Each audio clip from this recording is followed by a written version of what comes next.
My mom said I was too emotional. Now she calls me cold. When I was little, I cried over everything. Movies, lost toys, my friends ignoring me. Anything that hurt even a little would bring tears. Mom used to sigh and say, "You're too emotional. Toughen up." I tried.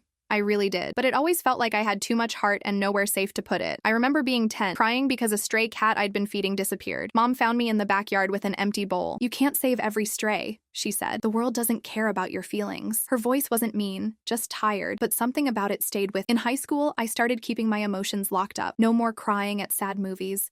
No more talking about best. I'd smile and say, "I'm fine," even when I wasn't. People liked me more that way. Teachers called me mature. Mom said she was proud that I'd finally grown up. Then when Grandpa died, I didn't cry at all. Everyone else did.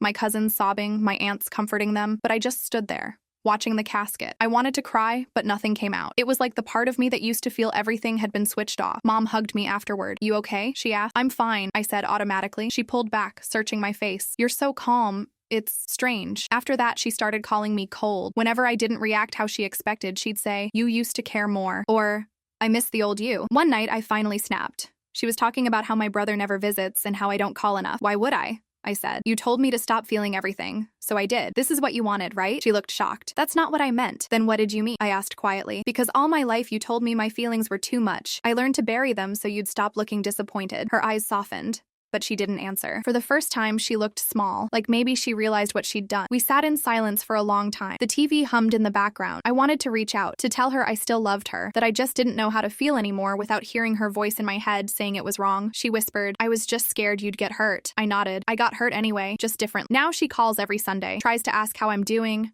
if I'm eating, if I'm sleeping well. I give short answers, not because I'm mad, but because I don't know how to open that door again. Sometimes I catch her looking at me like she's waiting for the old version of me to come back, the one who used to cry over stray cats and sad movies, the one who still believed love meant being understood. One Sunday, she told me she found an old photo of me in a box. I was 7, sitting in the garden, holding that same stray cat that went missing. My face was red from crying, but I was smiling. "You had such a big heart," she said softly over the phone. "I wish I hadn't made you hide it." Her voice cracked, and for the first time in years, I heard her cry. It startled me. I didn't know what to say. Part of me wanted to comfort her, to tell her it was okay, but another part just froze. That's when I realized how deep the damage went. She'd built walls around me, but I was the one who kept reinforcing them. After that call, I sat alone in my apartment, staring at that photo she sent. The girl in the picture looked like someone else entirely. Open, bright, unguarded. I missed her. I wanted to reach into that photo, grab her hand, and tell her to never stop feeling, to cry if she needed to love even if it hurt. Because maybe emotions weren't a weakness. They were proof I was still alive. That night,